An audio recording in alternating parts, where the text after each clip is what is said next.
Here's one more Mexican Fender, also just a great guitar. This one has our steel poles, which is a funny name, but these don't have Alnico rods, they have screws, and the bar magnets underneath charging them up. So they're kind of like a smaller P90 in a Strat shape. And they have a little more mid-range due to higher inductance.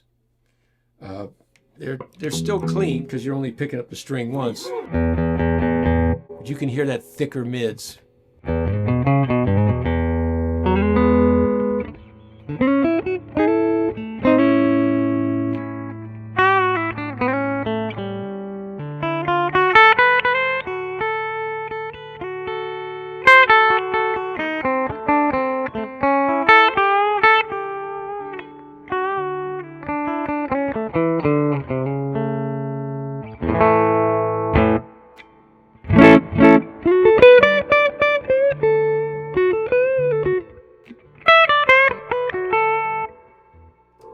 We sell a lot of sets with 2 vintage Hots, real 54s, and one of these in the bridge only, because some people like that thicker sound down here. And we even have a version called a split steel pole that's split left and right, and it's hum canceling. But they're only available in the bridge position because if you were to bend the string far enough to get between the poles, you'd hear it kind of get quieter. Which goes to our split blades. We'll play those next. That's why our blades cross each other, to keep that dead spot in the middle from being audible.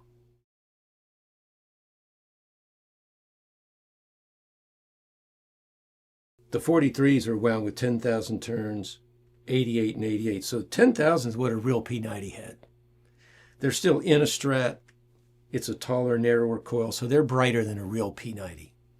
But yeah, the basic difference between a typical Fender with Alnico and these is Alnico is only half iron. Therefore, the inductance is about half as if you change it to a screw. Now it's all iron. And the bigger inductance number means thicker mids, basically. More voltage output. It's quicker to get dirty. We're not pushing it here, but it is quicker to get dirty.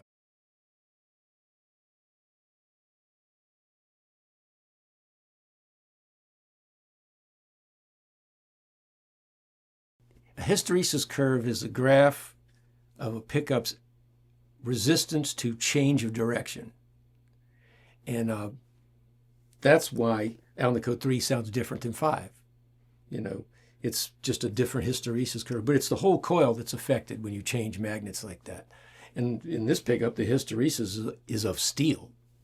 And you can charge it up more and get a brighter sound with a deeper bass. You can charge it up weaker and get a more mid-rangey sound. It's a lot like a bigger magnet on a speaker. It has more treble and more bass, but a smaller magnet's kind of mellower. Ceramics, because again, it's about, this much magnet material on either side.